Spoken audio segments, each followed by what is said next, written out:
sê baie hartlik welkom in ons erediens vanoggend, lidmate van ons eie gemeente, so ook lidmate van Lichtenburg Oos-gemeente. Baie hartlik welkom hier in ons erediens vandag. Ons het heelwat besoekers vandag wat dalk van ander kerke afkom. Baie hartlik welkom aan u ook, so ook u wat vandag via sosiale media inskakel by ons Paasdiens. Wat 'n groot voorreg is dit vir ons om vandag so saam te mag wees nie. Wonderlike oomblik wat ons het, want ek dink sekerlik en dis maar myns insiens is Paasdag net sekerlik daardie hart en kern van ons Christelike geloof. As ons dink aan Kersfees, die geboorte van Jesus Christus, ja, dis belangrik. Maar Jesus kon aan daardie kruis besluit het, die mensdom is dit nie werd. Hy kon daar afgekom het, en dan was ons nie vandag nie gewees nie. Maar God het sy seun gestuur na hierdie wêreld toe, en hy het die plan deurgesien op Paasnaweek, sodat ons vandag hier saam mag wees. Wat 'n groot voorreg dan nie vir ons om in die geloof so saam te wees nie. Ons het op Vrydag het ons die erediens eintlik op 'n mooi manier afgesluit met die geloofsbelijdenis van die Sion. Ek wil graag hê ons moet vandag voortbou op Goeie Vrydag se erediens en daardie diepe geloof waarin ons gewortel en geanker staan, dat ons dit sal voortsit ook in hierdie erediens. Terwyl ons net so bly sit, kom ons sluit die oë en dan bely ons saam ons geloof. Ons glo in een almagtige God, die skepper van die hemel en die aarde. En ons glo in Jesus Christus, sy eniggebore seun, ons Here, wat ontvang is van die Heilige Gees. Gebore is uit die maagd Maria, wat gelei het onder Pontius Pilatus, gekruisig is, gesterf het en begrawe is en ter helle neergedaal het. Ons glo dat hy weer in die dode opgestaan het, dat hy opgevaar het na die hemel en sit aan die regterhand van God, die almagtige Vader, van waar hy weer sal kom om te oordeel, die wat op lewe, die wat reeds gesterf het. Ons glo in die Heilige Gees. Ons glo in een heilige algemene Christelike kerk, die gemeenskap van die heiliges. Ons glo in die vergifnis van sondes. Ons glo in die opstanding van die vlees en ons glo ewige lewe. Amen.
weet wat goed is, sal julle verlustig aan ryk kos.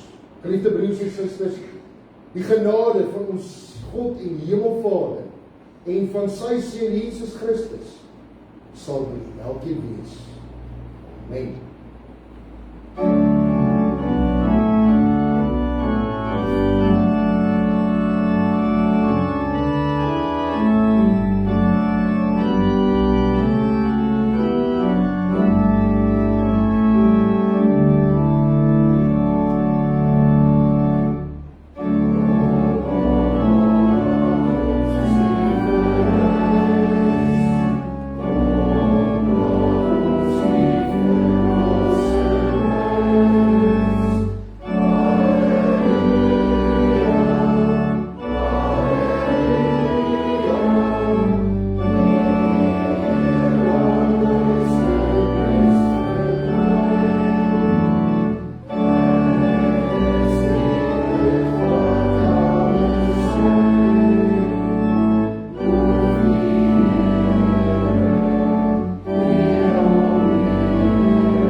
Susters, ons lees vandag saam die woord van die Here uit die Johannes Evangelie. Ons gaan dadelik hoofstuk 20 uitlees. Nou hou in gedagte, die gedeelte wat ons saam lees, het nie tydens Jesus se opstanding gebeur nie. Dit het eers 'n hele paar dae na sy opstanding uit die dood uit gebeur. Ons gaan hier van vers 24 af lees. Daar lees ons: maar Thomas, een van die 12 wat bekend gestaan het as Didymus, was nie by hulle toe Jesus gekom het nie. Die ander disippels sê toe vir hom: ons het die Here gesien. Maar hy het vir hulle gesê: as ek nie die merke sien van die spykers in sy hande en my vinger nie steek in die spykermerke en my hand nie in sy sy steek nie, sal ek nooit glo. 8 dae later was sy disippels weer by en Thomas saam met hulle. Terwyl die deure gesluit was, het Jesus gekom en in hulle midde gaan staan en gesê: vrede vir julle. Daarna sê hy vir Thomas: bring jou vinger hier en kyk na my hande en bring jou hand en steek dit in my sy. En moenie langer ongelowig wees nie, maar gelowig. Thomas het vir hom gesê: my Here en my God. Toe sê Jesus vir hom: glo jy omdat jy my gesien het? Gelukkig is hulle wat nie gesien het, tog tot geloof gekom. Ons lees dit tot sover, geliefde broers en susters. Psalm 1 lees ons dat gelukkig is die mens wat nie die raad van goddeloos volg. Gelukkig is die mens wat nie die pad van sondaars bewandel en wat nie in die kring van spotters sit nie, maar wat sy vreugde vind wet in die woord van die Here. By die wet van die Here dag en nag my moeder geloof. Geliefde broers en susters, kom ons bid.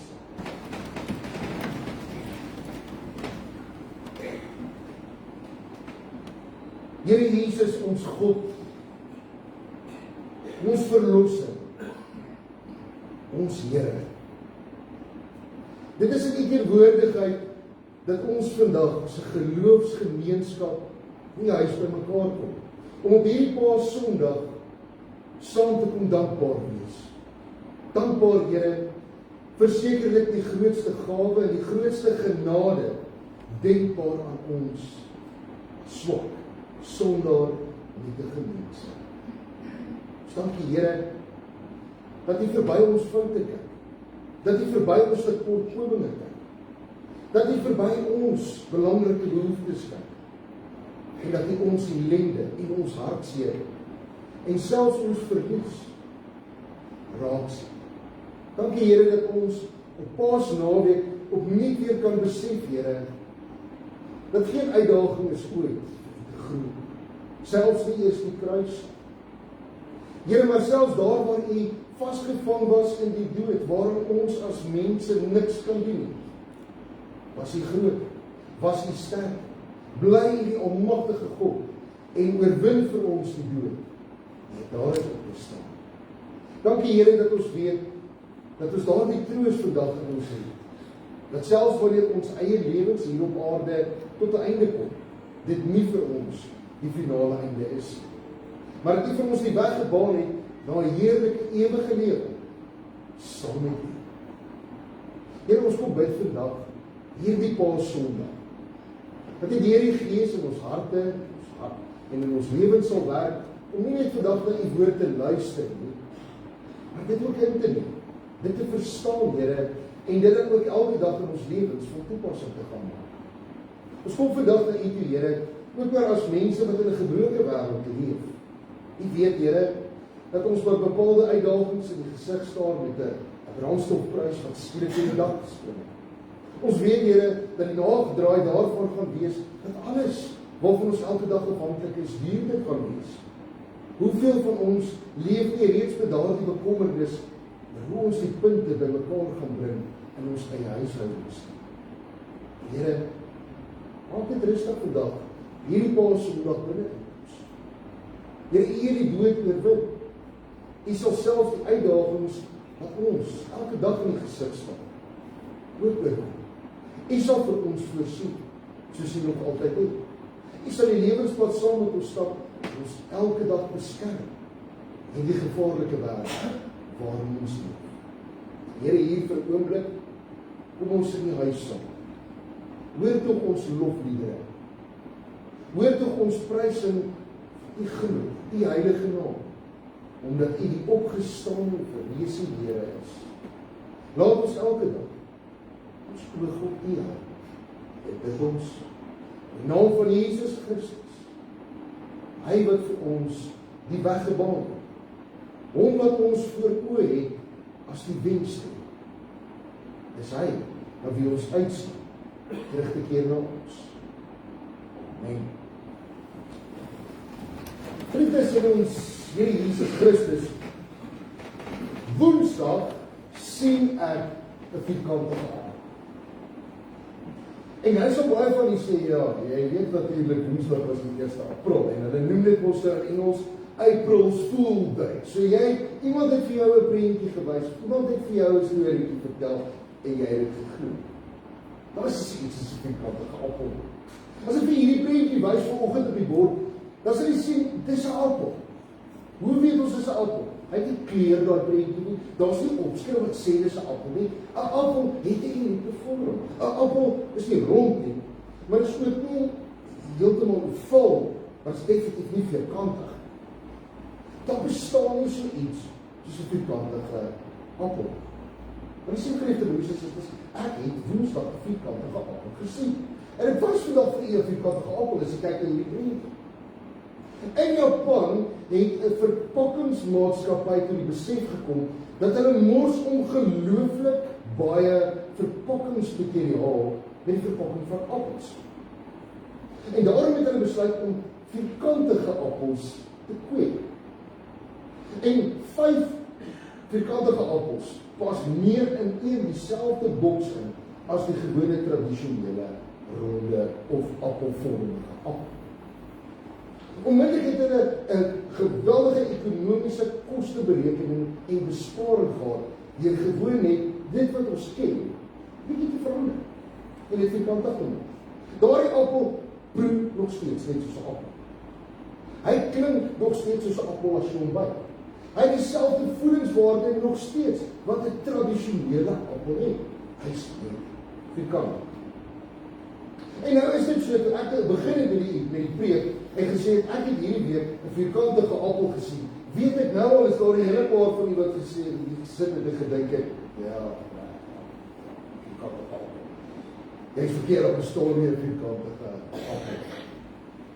Maar nou het ek vir u gewys, en ek het die theorie agter dit ook vir u verduidelik. En as jy dink, goed, daar is heel waarskynlik dan so iets soos 'n vierkantige appel. Nou sê geliefde broers en susters, dit is presies wat in ons teksgedeelte van vandag gebeur. Jesus staan op by die dood en hy verskyn aan sy disippels. Maar Thomas, Didymus, is nie by. En die ander disippels sien vir Jesus. Hulle sien die bewys dat Jesus daar is.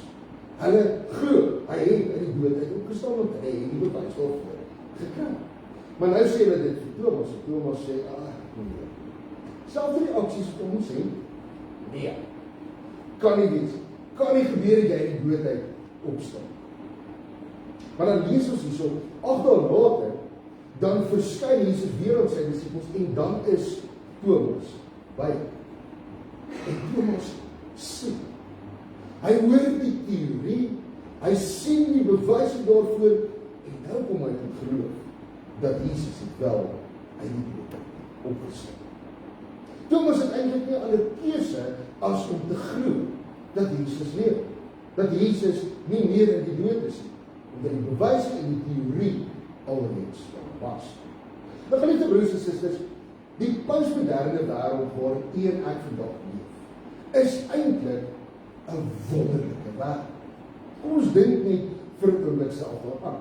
In hierdie postmoderne wêreld waarin ons vandag leef, het ons tegnologie, ons wetenskap, ons vindingryke mense wat oulike goed uit soos vierkantige appels en al sulke dinge.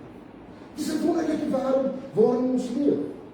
Ons leef in 'n tyd wat ons selfoon het. So 3 weke gelede gaan doen ek senior besoek by een van ons lidmate en ons praat oor hoe dit was. Ek kan onthou as student, toe ek jaar in Pretoria by die fakulteit van kennis opgeëindig het ek daarso nie selfoon gehad nie, maar my ma het elke liewe telefoonhokkie in Pretoria se nommer op die punt gekry.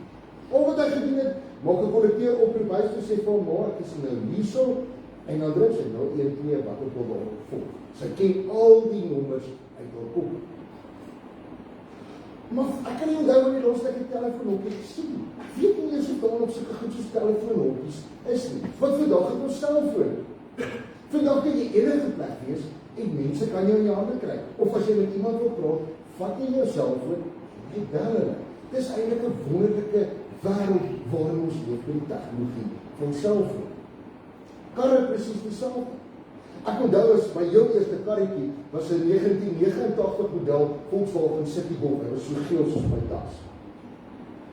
Oulike karretjie, maar ek kan ook onthou jy moes soos jy wil inkom met die fisiese sleutel vat en die deur oopsluit. Soos die pennetjie wat opspring as jy oopsluit. En deur waar jy wil inkom met die fisies met daai sleutel oopsluit. En ek onthou as dit donker is, het jy 2 hande nodig om my kar oop te sluit. Want die een vinger moet voel waar sy greep waar die sleutel in pas, sodat jy al kan oopsluit. In hierdie wonderlike postmoderne wêreld waarin ons leef, het jy jou sleutel op 'n knoppie gedruk. En dan maak jy dit oop. In hierdie postmoderne wêreld waarin ons leef, en dit is wonderlik, het jy nie eens nodig meer om moeite te doen om die sleutel uit jou sak te haal. Ons doen dit kennis en jy vat dit aan die handvatsel en die deur is oop. Dis 'n wonderlike wêreld waarin ons leef. Ons leef in hierdie postmoderne wêreld en ons het die wonderlike voorreg om die internet te kan. Dis nie meer nodig om 'n brief te skryf en dan by die poskantoor posseels te koop en 'n koevert te koop en die brief daarin te sit en dit dan binne in 'n posbus te gooi en te hoop dat 2 of 3 weke kry die persoon vir wie jy die brief geskryf het dit uiteindelik. En dan weet jy, gaan jy weer 2 of 3 weke verder wag vir daardie persoon om 'n brief weer terug te stuur. Dis vas nie ons e-posse. Dis baie eenvoudig. Ek onthou as kind het my ouma hulle het ons verjaarsdag altyd vir ons 'n kaartjie met 'n 2 of 5 rand binne in die kaartjie gepos. net vir ons jonger lidmate, net dat julle ook verstaan, daardie tyd was 'n 205 nog 'n nood gewees. Dit was nie minder soos vandag. En dan het jy dit kan jy in hoeveel beplanning was daar rondom dit om daardie kaartjie op tyd by jou te kry. Vir ons, wonderlik, vandag lê jy in jou bed en jy doen sommer oorbetaling die geld op jouself. Dit is 'n wonderlike wêreld waarin ons leef. Selfs die mediese tegnologie en wetenskap het vooruit gegaan. Baie siektes wat honderde mense doodgemaak het, bestaan nie eens meer vandag nie. Die mediese wetenskap het dit eintlik uitgewis. En selfs die gevreesde siektes wat daar vandag is, weet ons is die mediese wetenskap besig om te werk. En gaan dit heel waarskynlik ook vir ons vandag uitsoek. Dit is 'n wonderlike wêreld waarin ons leef, die postmoderne wêreld. Maar is tog nie een negatiewe dingetjie in die wêreld waarin ons leef. En dis naamlik dat ons vandag graag bewyse wil hê vir alles. Die wetenskap moet vir ons bewys dat iets bestaan. Die wetenskap moet vir ons bewys dat iets wel gebeur. En dis daar waar ons vasval as ons praat oor die opstanding van Jesus Christus en die dood. Want ons kan dit nie bewys. Op geen manier kan ons Jesus se opstanding uit die dood wetenskaplik bewys nie. Maar ek sê geliefde broers en susters, dalk moet ons net vandag weer hoor wat sê Jesus vir Thomas. Lees in vers 29. Eers vra die Here Jesus vir hom, glo jy nou omdat jy my sien? Glo jy omdat jy die bewyse daar het, die teorie daar het? Sê hy verder. Gelukkig is die wat nie gesien het en tog glo. Jy sê geliefde broers en susters, Jesus sê eintlik, ons het nie enige wetenskaplike bewyse nodig met sy opstanding uit die dood. Dis 'n saak van geloof.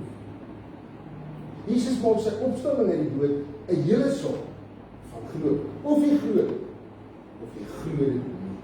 Dis nie eenvoudig soos dit. Jy het nie bewyse nodig, jy het nie teorie nodig. Jy glo dit of jy glo dit nie. En hier met opstanding Sondag, Paasondag, dink ons terug aan Jesus se opstanding uit die dood. En ek dink opstanding Sondag rig eintlik 'n ander vraag vandag aan ons. Ons wat vandag hier is, glo Jesus het uit die dood opgestaan. Ons wat vandag hier is, glo dat hy 40 dae na sy opstanding uit die dood uit opgevaar het. Ons glo dat hy 50 dae na sy opstanding uit die dood sy gees op ons gestuur. En hier op Paasondag vandag, vra ek die vraag, waar is die opgestane Here Jesus Christus nou? En ja, ek dink die teoretiese, teologiese, korrekte wetenskaplike antwoord sou wees, hy is in die hemel. Maar tog dink ek nie so, want hy sy gees is. Deur sy gees is hy nou hier. Hy is nou hier by ons waar ons in die kerk is. Hy is nou hier by jou waar jy daar sit. Hy is elke liewe dag van ons lewens by ons. Hy is nie ver van ons af. En Paasondag roep ons dan vandag op om te sê, dink net weer 'n slag in die postmoderne wêreld waar ons vandag leef. Dink 'n bietjie mooi oor jou eie lewe.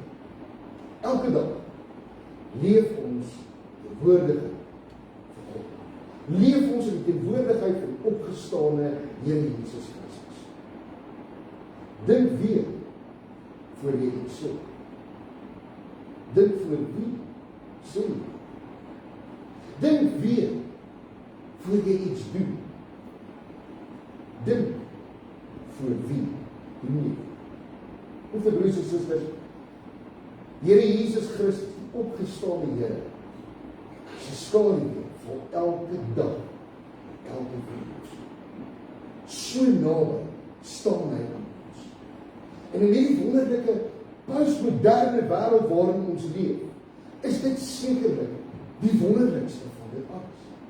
Dat die almagtige God, die God wat groter is as die skepper, die God wat groter is as menslike uitvindings en groter is as menslike kennis.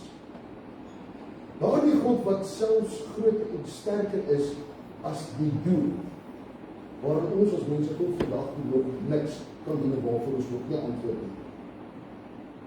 Daardie God is elke dag by ons. Hoe wonderlik is dit om in die postmoderne wêreld te leef, God se skadu elke dag by ons is. Hier op Paasondag kom vier ons nie net Jesus se oorwinning oor die dood, maar hier op Paasondag kom ons tot daardie diepe besef dat hy uit die dood uit terugkom by ons te wees. Elke dag waar ons is en waarmee ons ook al besig is.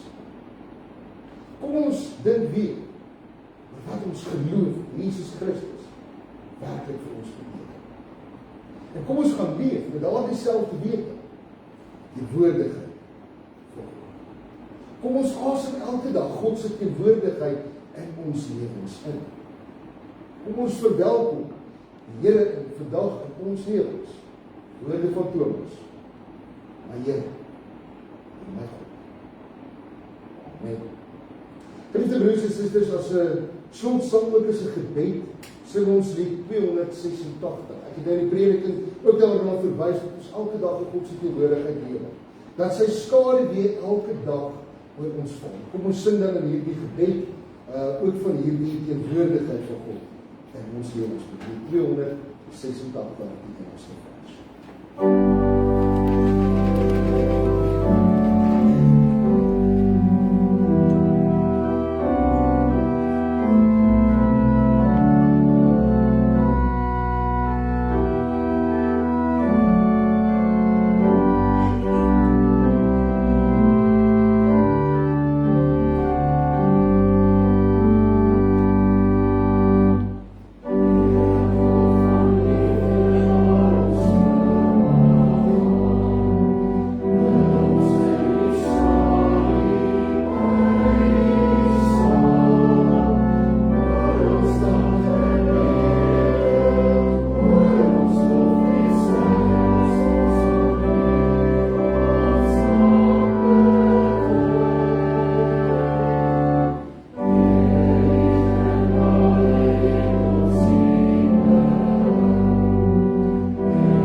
Van die Here gaan in sy vrede.